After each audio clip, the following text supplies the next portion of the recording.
প্রতিবেশী রাষ্ট্রের সাথে অবশ্যই সুসম্পর্ক থাকবে, কিন্তু নত জানু পররাষ্ট্র নীতি নিয়ে নয়। ওরা আমাদের মারবে, আমরা চেয়ে চেয়ে দেখব।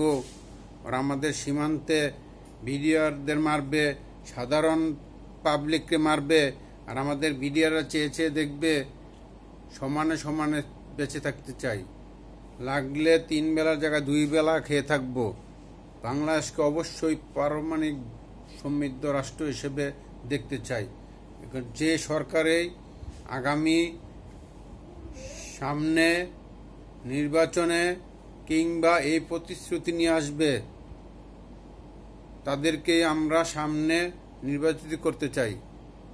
শুধু ইতিহাস নিয়ে নয়, ইতিহাস গাঁটার জন্য বাংলাদেশ তৈরি হয়ে নেই। কারো বাপার, কারো স্বামীর, কারোর 50 বছর আগের যুদ্ধের ঘটনা কাহিনী, বাংলাদেশের জন্ম কীভাবে হয়েছে, এসব কাহিনী আর বর্তমান যুগের মানুষ শুনতে চায় না। সামনে কে কি করবেন, কে বাংলাদেশকে মাথা উঁচু করে বিশ্বে বাঁচিয়ে রাখবেন, তাকে আমরা চাই। নত জানু পররাষ্ট্রনীতি আর চাই না। পাকিস্তানের মতো ভারতের সাথে পাল্লা দিয়ে বাঁচতে চাই। উট পাখির মতো মাচার নিচু দিয়ে আর এখন আর বাঁচা সম্ভব নয়। দেশে যারা নাকি এ যাবৎ পর্যন্ত দেশের টাকা চুরি করে বিদেশে পাচার করেছে, তার দরকার লাগলে সমস্ত চোরেদের টাকা দেশে আনেন। দেশকে একটি সমৃদ্ধ এবং পরাশক্তিশালী রাষ্ট্রতে পরিণত করুন। পাকিস্তানের মতন ভঙ্গুর অর্থনীতির দেশ যদি ভারতের সাথে সমানে সমানে পাল্লা দিতে পারে এবং ভারতকে নত জানু করতে পারে, বাংলাদেশ কেন নয়? বাংলাদেশের তো অনেক বন্ধু রাষ্ট্র আসে। সুতরাং হাজার হাজার কোটি পাচার হয়ে যাওয়া টাকা ফিরিয়ে আনুন, দেশকে একটি অর্থনীতিতে এবং সামরিক দিক দিয়ে শক্তিশালী রাষ্ট্রে পরিণত করুন। আর ইতিহাস নিয়ে ঘাটাঘাটি করেন না, পুরানো কাসুন্দ আর গাইটেন না। আমাদের মোটামুটি বয়স হয়েছে, বর্তমানে যারা নাকি ভোটার হয়ে গেছে তাদেরও কিন্তু আজকে 20-25 বছর ধরে ভোট দিতে পারে না। সবাই কিন্তু এখন বোঝে। এখন আর কেউ ওই গাল গল্প শোনাইলে কিন্তু ইতিহাস বোঝেন না। গত 17 বছর কিন্তু টিভিতে অনেক কিছু খালি ইতিহাসে দেখাইছেন, কোনো কাজ হয় নাই। শেষমেশ কিন্তু গোল কিন্তু আপনাদের পোস্টে দিয়ে দিয়েছে।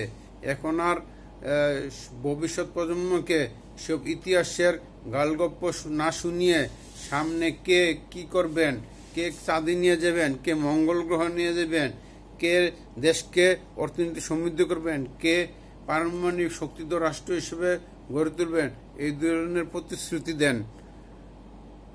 আর ইতিহাস শোনেন না। ইতিহাস শোনা পিছনের শ্রেণীর লোকেরা, নিচু শ্রেণীর লোকেরা। ইতিহাস কাহিনী আর গালগপ্প শুনতে চাই নাই। আমরা ভবিষ্যতে কে কি করবেন, দেশকে কে সমৃদ্ধ করবেন, আমরা আর নতজানু পররাষ্ট্র নিয়ে এই দেশে বাস করতে চাই না। ভারত মারবে, বার্মায় লক্ষ লক্ষ লোক, 10 লক্ষ লোক পুশিং করে দিবে, আর আপনারা চুপ করে বসে থাকবেন। তাইলে হাজার হাজার কোটি টাকা কেন সামরিক খাতে খরচ করেন?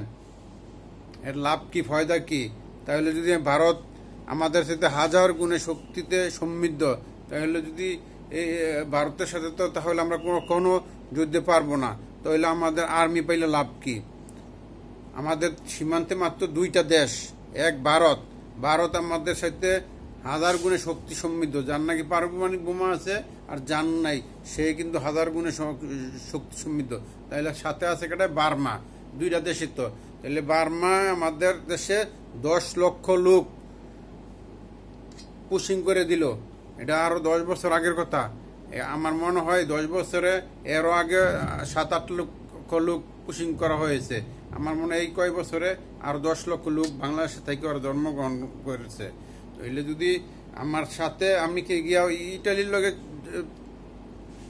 যুদ্ধ করবেন, না পাকিস্তানের শুধু 1000 মাইল দূরে পাকিস্তানের সাথে যুদ্ধ করবেন, নাকি সৌদির লগে যুদ্ধ করবেন? আমার সীমানা তো দুইটাই, এক ভারত আর এক বার্মা। তো ভারতের তো পারমাণবিক সমৃদ্ধ দেশ, ভারতের লোক তো পারবেন না। আপনার যে যা বুঝতেছি, বার্মাও 10 লক্ষ লোক পাঠাই দেয়, এটাও পারেন না।